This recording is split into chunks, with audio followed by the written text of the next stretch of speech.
The following content is provided under a Creative Commons license. Your support will help MIT OpenCourseware continue to offer high-quality educational resources for free. To make a donation or to view additional materials from hundreds of MIT courses, visit MIT OpenCourseware at ocw.mit.edu.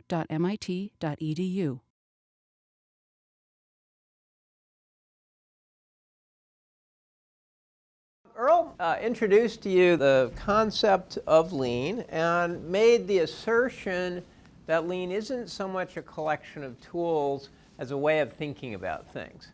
So what we're going to do now, actually in two parts, one before lunch, one after, is introduce you to the basics of that way of thinking. So that's why we call this module Lean Thinking. What we're going to do first is talk about processes. And if lean thinking has one really important component, like if you walk away from here with one idea in your head, it's to think about work as a process, which can be improved. So we're going to spend a little bit of time thinking about what is a process, how can we think about processes, how can we map processes, how can we create visual representations of them, and how we can think about value in that context. We're going to look at the fundamental lean principles of Womack and Jones, which are essentially how can we think about improving the process in a kind of an organized way. And then we're going to walk through a set of tools which over the course of the next couple days we'll dive deeper into. For now, we will, with the exception of mapping, which we're actually going to do in some detail, we'll walk through the tools relatively quickly. Just to sort of give you an introduction to them. Again, those will be reinforced as the course goes on. So what do we mean by a process? Simply put, it's an action or series of actions that transforms something. We have an input, some kind of process that transforms it into an output. If we want to expand the definition a little bit more, we can also think about where the inputs come from. A manufacturing-derived terminology is suppliers. That's actually kind of dangerous because in a service thing, that may actually be the customer that has a request, or it may be somebody else. It may not necessarily be a supplier in the sort of material sense, but there is a place where the inputs come from, a set of defined inputs, a set of defined transformations, and the outputs go to a customer. So let's talk about a customer a little bit. What happens to the outputs of a process? They go to a customer. Again, just like supplier, the terminology, we've got to be careful not to get too hung up on. Customer may be a customer in the sort of retail sense, somebody who buys something, or it may be somebody else who gets value out of the process. So external customers are really that retail customer. The customers, the people who pay for the process to take place. They may or may not be the end user. There are plenty of examples in the aerospace business, for the engineering side of the room, of customers, for example, government acquisition. The people who buy things are not the people who use them. So there's even there a distinction between the purchasing customer and the end user customer. In addition, in many complex processes, you may actually be working for an internal customer.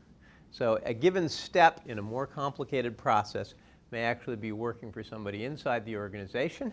Classic case of that for in aerospace is engineering operations. Sometimes you do engineering for outside customers. Most of the time you do it for customers within your organization.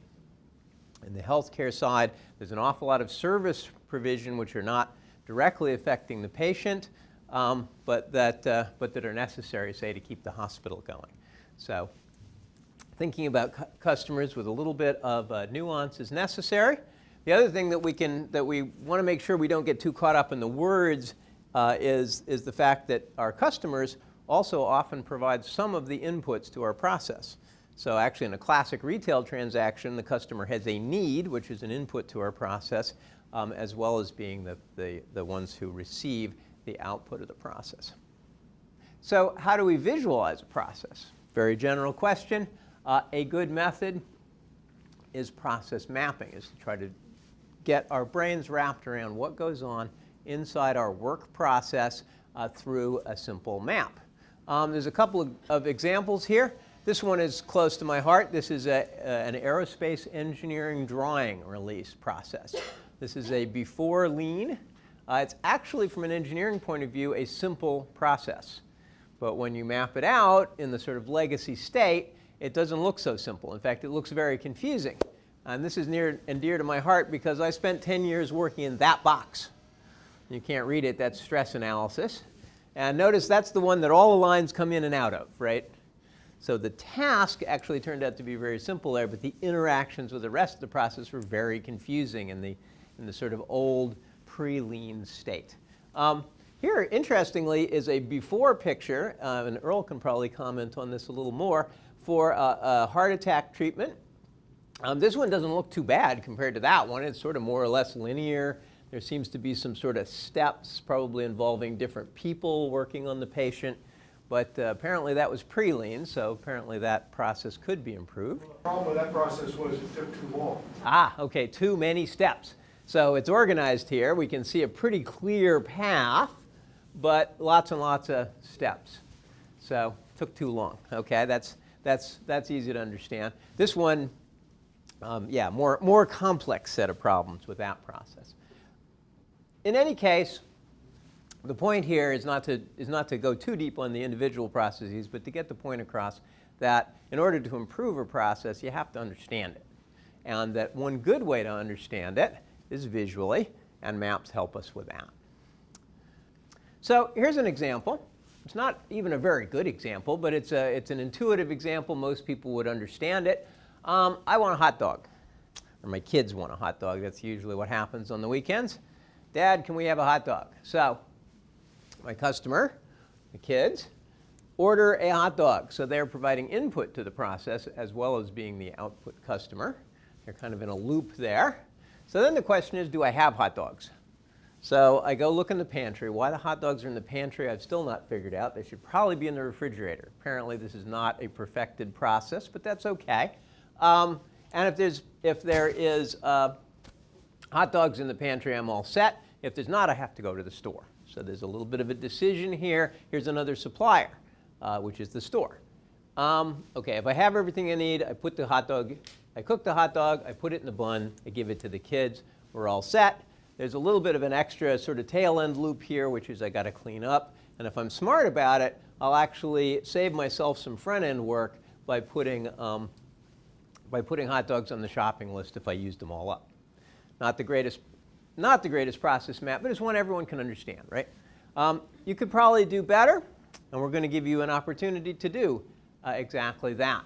We're going to do a little bit more complicated process. It's not just kids ordering from me, but it's not that much more complicated, and it does in fact involve fixing hot dogs. In your blue folder, you have, it's a little story about Sasha and Andy's hot dog stand.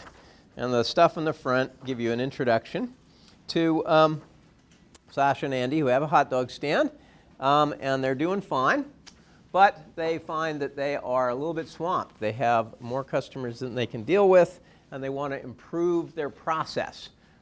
So we're going to help them do that.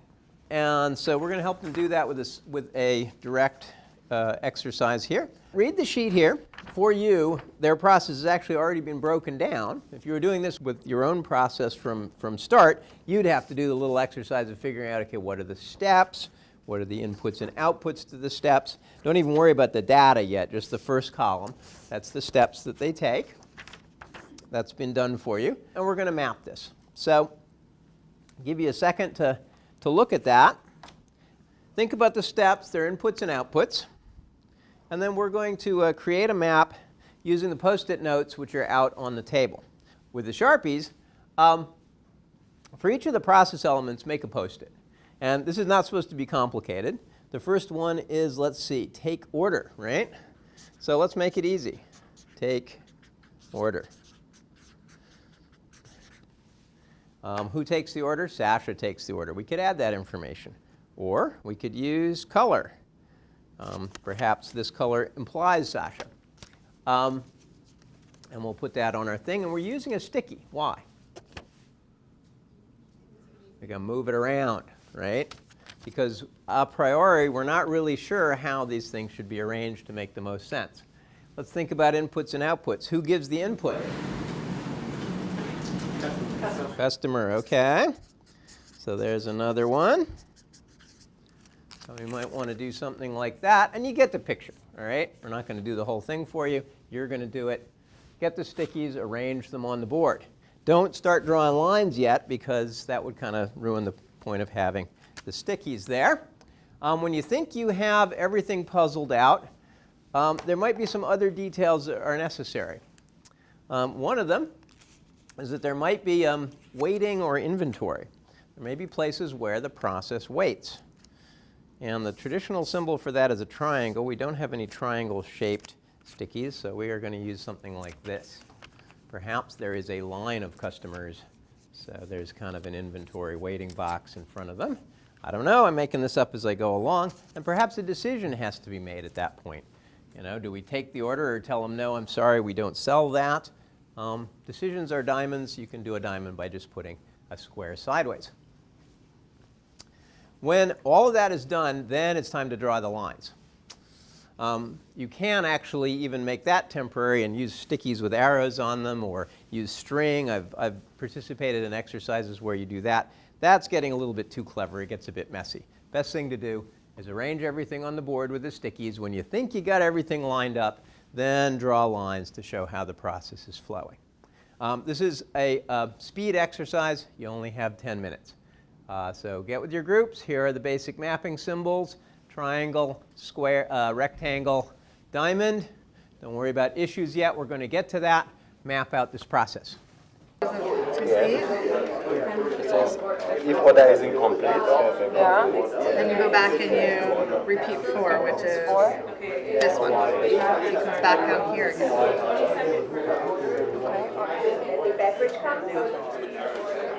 Okay. Okay, and then what? So time's up. I think everybody's got something that approximates a map here, and don't worry, you'll get a chance to play with it more in the near future. So let's see what we have. Let's have the folks in the back who have a map that looks kind of different. Let us know what they have.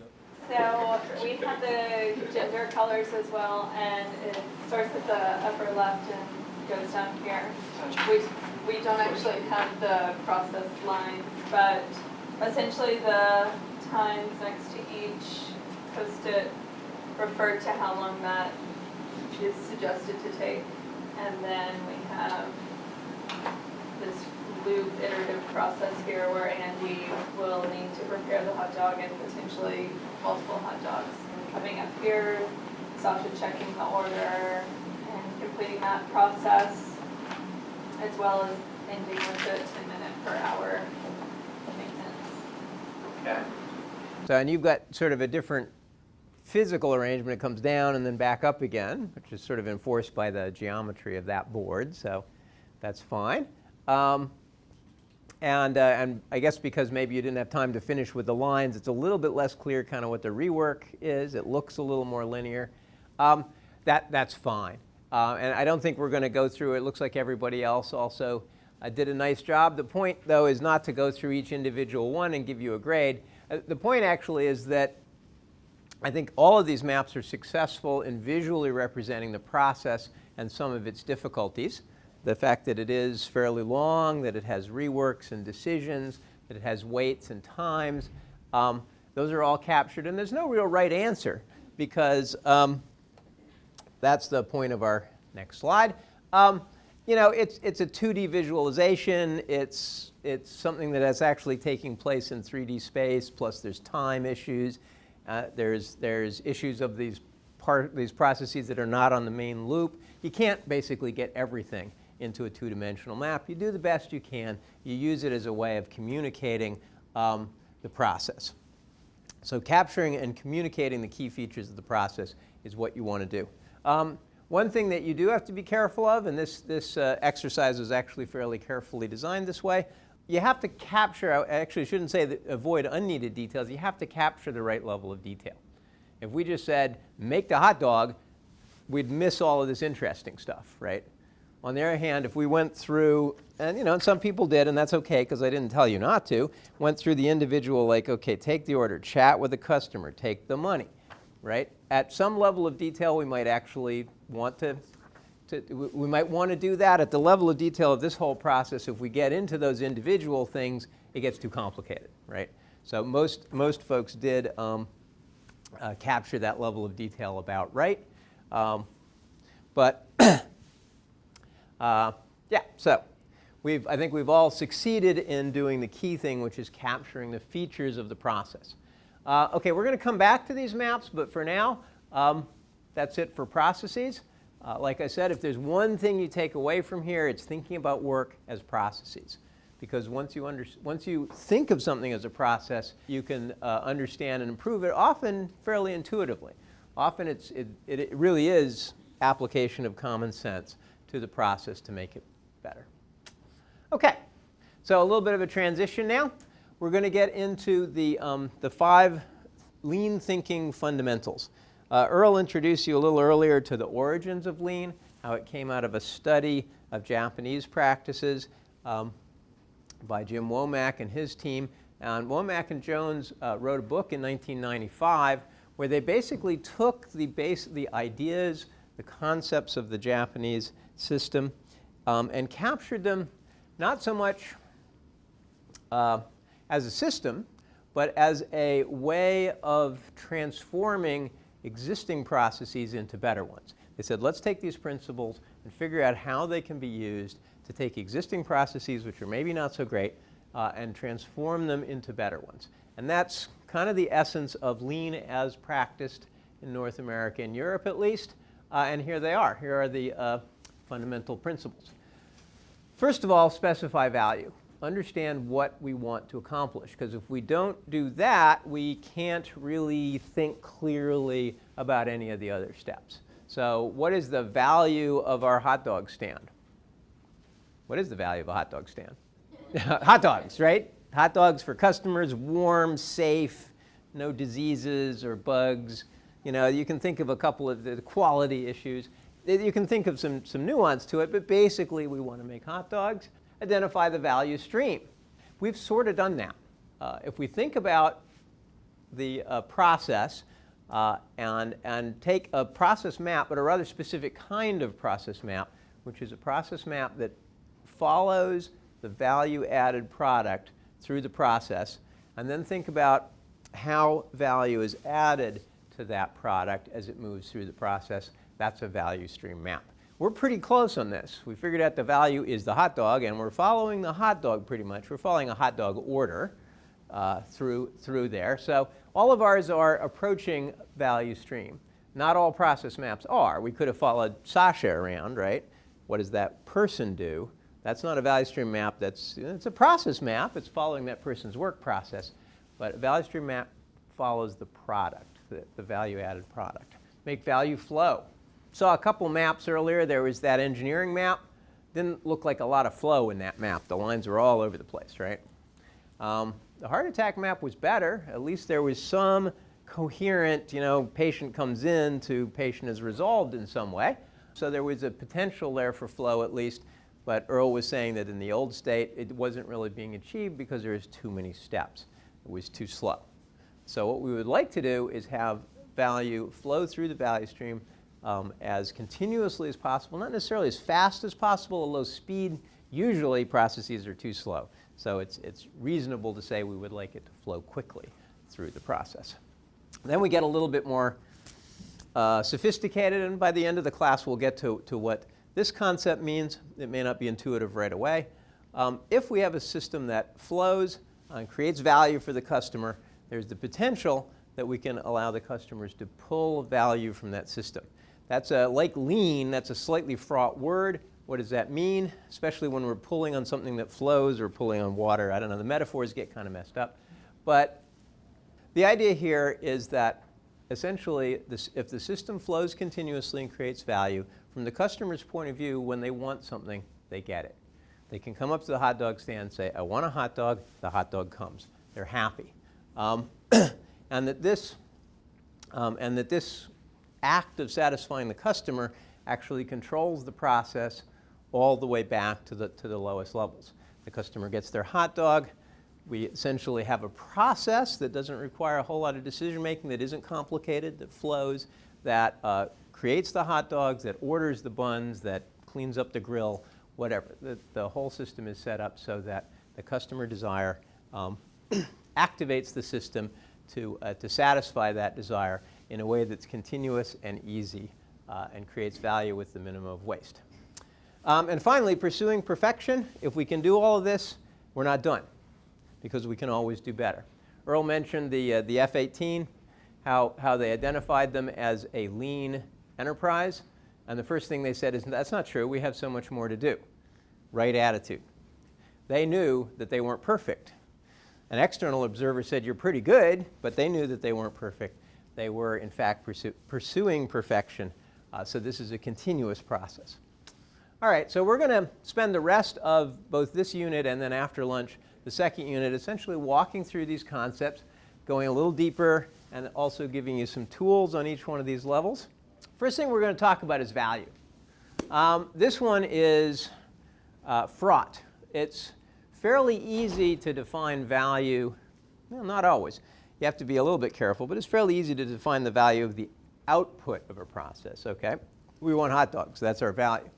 When we start looking in more detail, what's the value of the individual process steps? Is cooking the hot dog valuable? I hope so, assuming you want it cooked. But is cleaning the grill valuable? Maybe, right? We have to think about that a little harder. And in a real workplace, this can get very difficult, especially if you start attaching sort of personal self-worth issues. You know, if you're told you are non-value added, what does that do to your morale, right?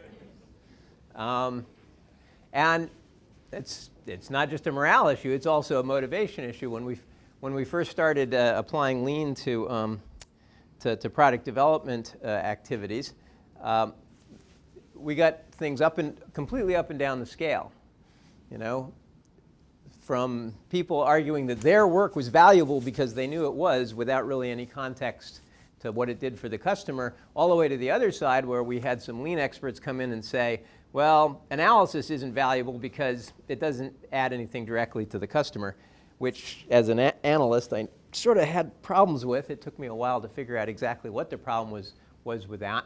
But you know, people that were too eager to essentially say that activities and by implication people were non-value added. The point is that you have to think about it. So there's some sort of guides on here.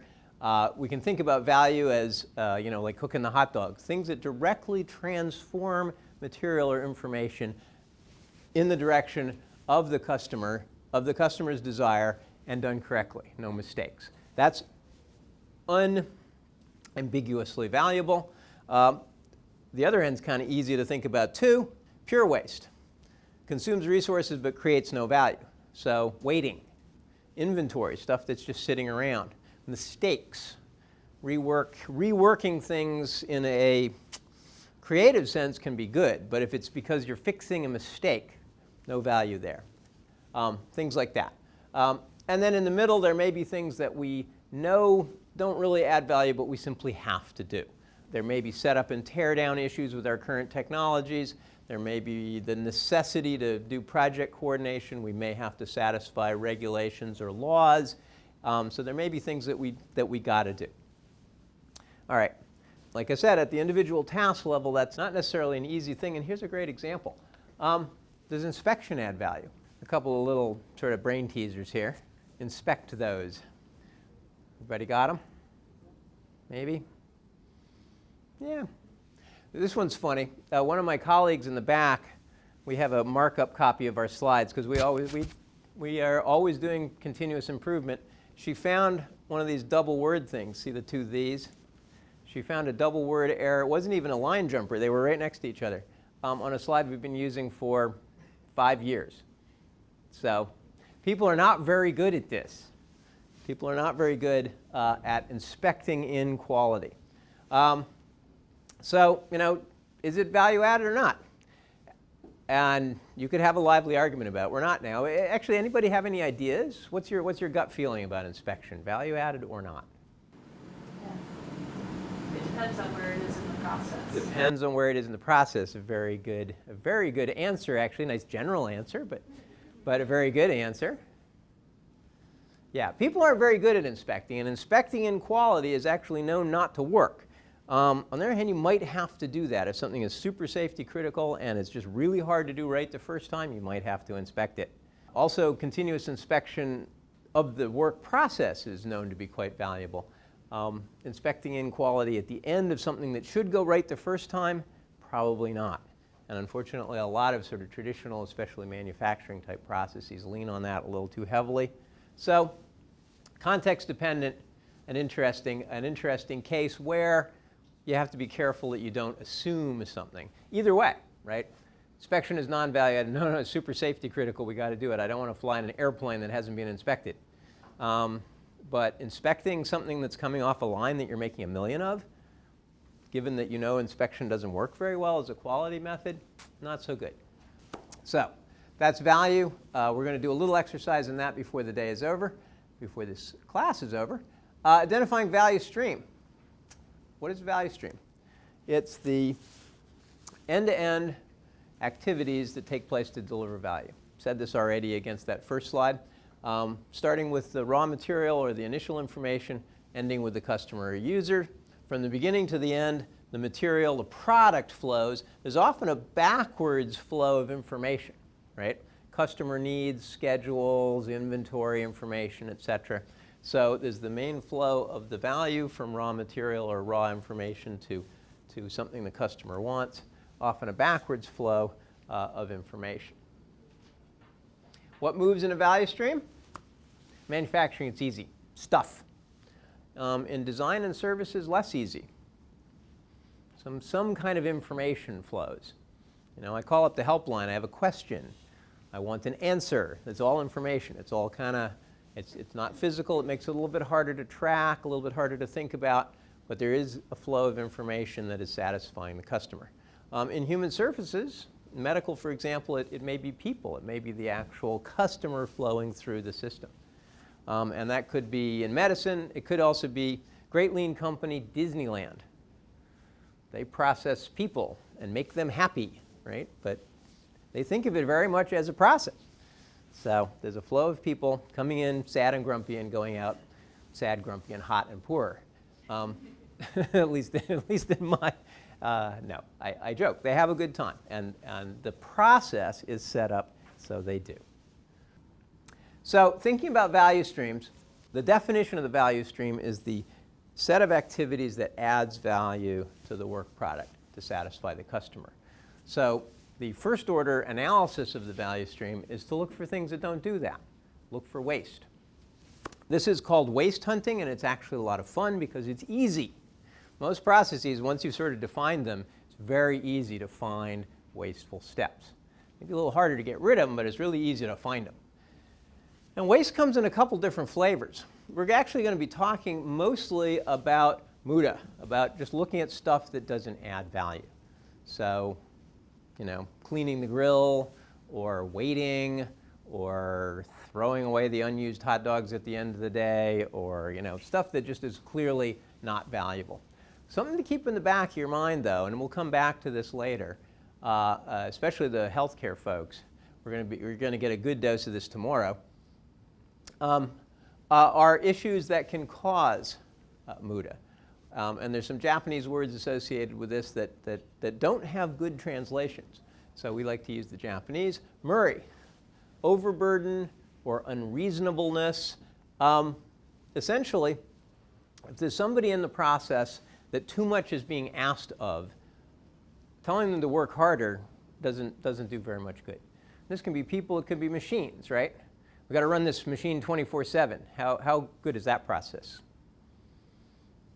How long is it going to work? It's going to work until a machine breaks, and then it's not going to work at all anymore, right? So being unreasonable, overburdening things tends to spawn muda waste.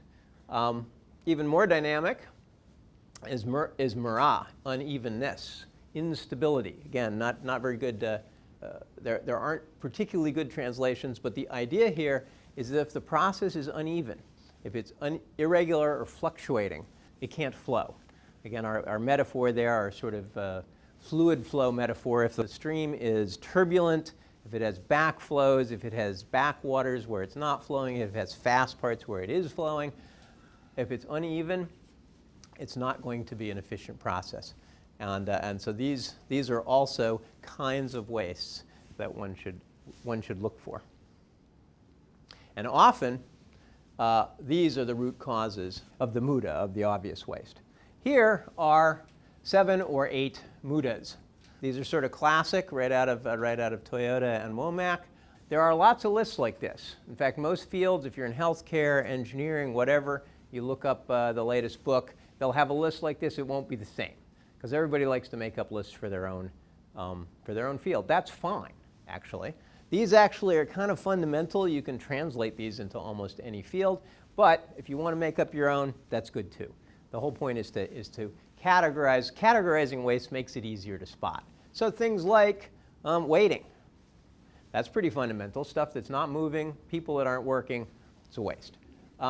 Moving stuff around. Moving employees or moving the material or information. This is essentially movement of the value-added stuff. This is movement of the resources, the employees, and the stuff necessary to do the work. Either of those is a waste. If your stuff is moving around, it's not being worked on. And that costs money or something. It costs people's time. It costs money to move around. Inventory, stuff that's sitting. It's kind of the converse of waiting, right? People are waiting. Stuff is waiting. Producing too much. It's efficient to produce large batches of things. That's still true even in our lean world. However, if you don't need them, it's a waste. It's tempting, in Earl's analogy, to buy what's on sale, but if it goes bad, that's a waste, having too much. Defects, always bad. Doing more work than you need to affect the transformation. Engineers are great at that. There's some question about whether our healthcare system over-processes things. That's a controversy, but all of these things don't add value, and so you can, and they're fairly easy to spot. Unused employee creativity is often added as the 8th waste. Essentially, it's missed opportunities, right? It may be just missed work, but that, if they're just not working, that's waiting. But if they're working at a sort of mental level that's beneath them, if you're losing opportunities to take advantage of the employee's creativity and capability, that too is a waste. Here's a really simple example of unnecessary movement from the healthcare world. This is called a spaghetti chart. It's actually a kind of process chart. It's not a value stream map. It's completely different. You have a physical layout. That's a hospital floor. And you trace something. It could be the patient. It could be the nurse. In this case, it's the nurse doing their work.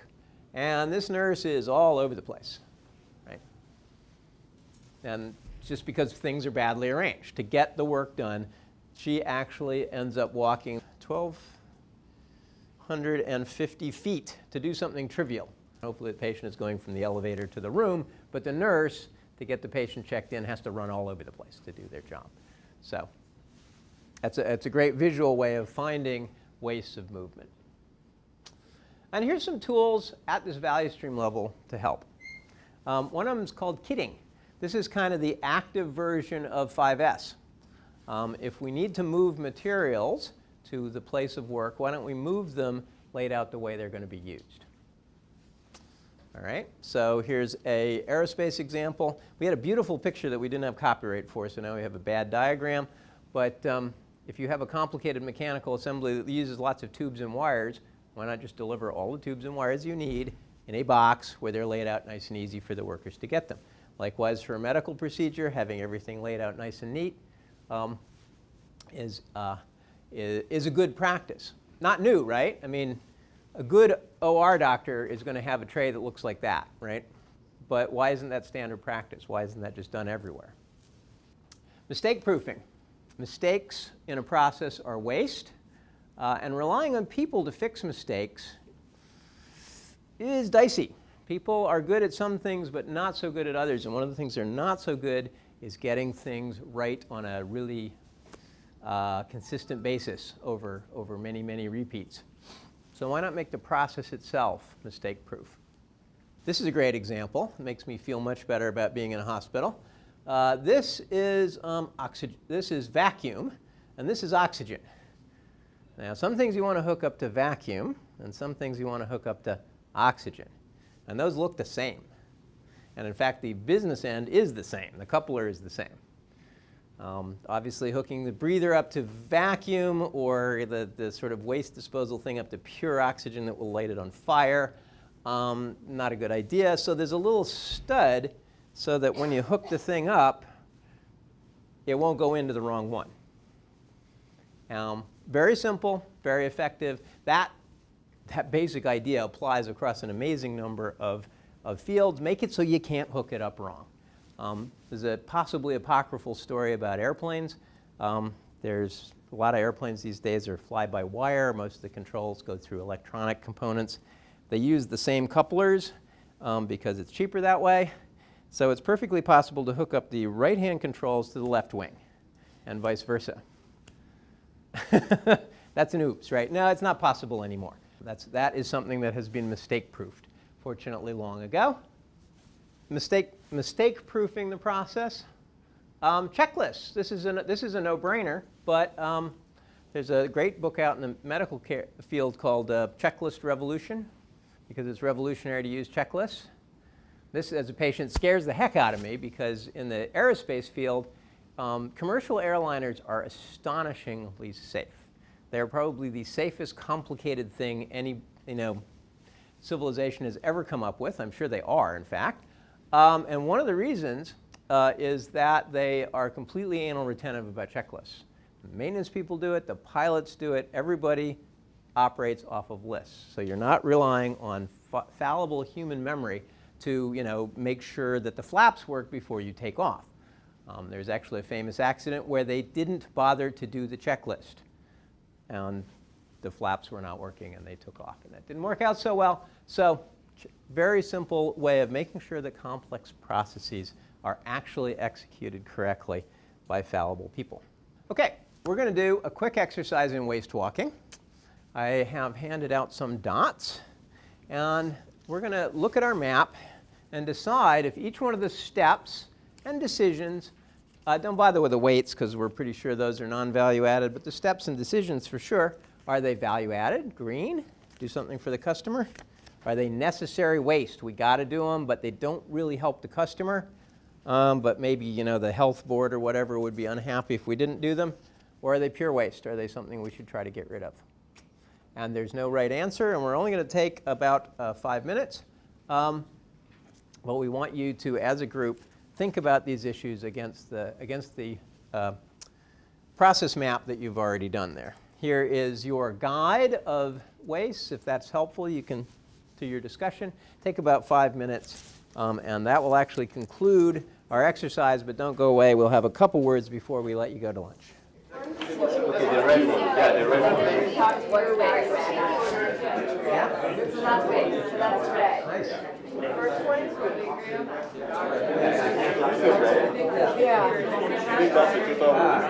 Everybody's had a chance to at least argue about this. A lot of times the value isn't so much in the answer, it's in the debating. Trying to find out, maybe you never do decide whether it's valuable or not, but you do understand the issues. So let's have one group that hadn't done it before. Maybe you folks. Tell us your conclusions against your map there. So you're on camera. Do a good job here of explaining to us the value and non-value added that you guys found for the processes. Then chatting with customer, we figured that it's not essential. People expect it to happen. If it doesn't happen, people will be unhappy. Taking an order on the board and getting the order we thought was yellow. Waiting obviously was not value added. Then decision. When you add docs, again, it doesn't add value to the customer, but if it needs to be done, it needs to be done. Filling the order all the way here was quite straightforward. That adds value. And then after that, checking the order is one of those, I guess it doesn't add value to me as the customer, but if it's not done and I get the wrong order, I'll be very unhappy. Adding beverage adds value. Calling customer to the stand. Ideally, customer would have just been there, so it doesn't waste time asking customer to come up. And delivering order obviously adds value. The rest of the general things like setting up the work area, cleaning the service counter, stuff like that, are these all between regulatory requirements and necessary evils. Okay. See if we get any compare and contrast with, say, this group. You guys didn't brief before, did you? You got what do you guys have here? So we have taking the order and collecting money.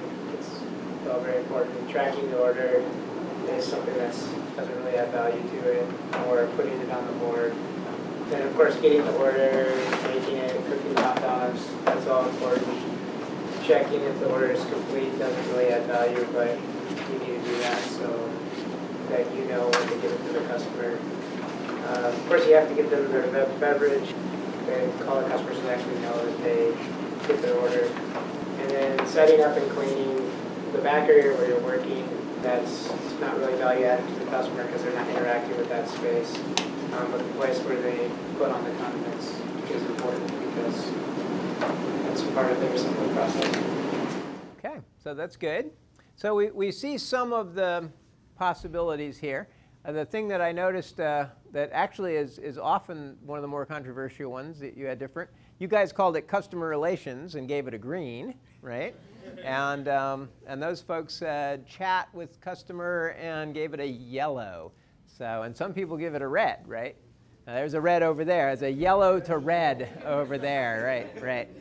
So, you know, there's some judgment calls in there. And if this was a real exercise, what we would need to make that call before we told Sasha, no, sit down, you know, don't stop talking to the customers, no talking. Before we made that call, what would we need? Maybe ask the customer what they value. Okay, ask the customer.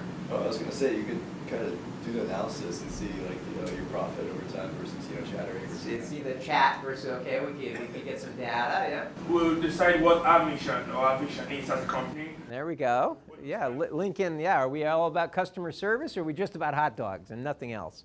Are we the hot dog Nazis? That we're just not nice to people but have great hot dogs. Yeah, there's a bunch of different factors that aren't on this piece of paper. That's the key thing, right? If we're sitting in our classroom here, we can't know these things. We have to go, here's another Japanese word, we have to go to the gemba, which is the actual place. That's the literal translation of gemba, the actual place where the work happens. So, and this is another sort of basic idea in Lean. We have to go to the place where the work happens. Sadly, we can't go visit Sasha and Andy because they're imaginary. Unfortunately, we also can't visit our shoe factory because of schedule and budget constraints this year. But after we come back from lunch, Earl will be taking us through a video factory tour so we can see real work in action.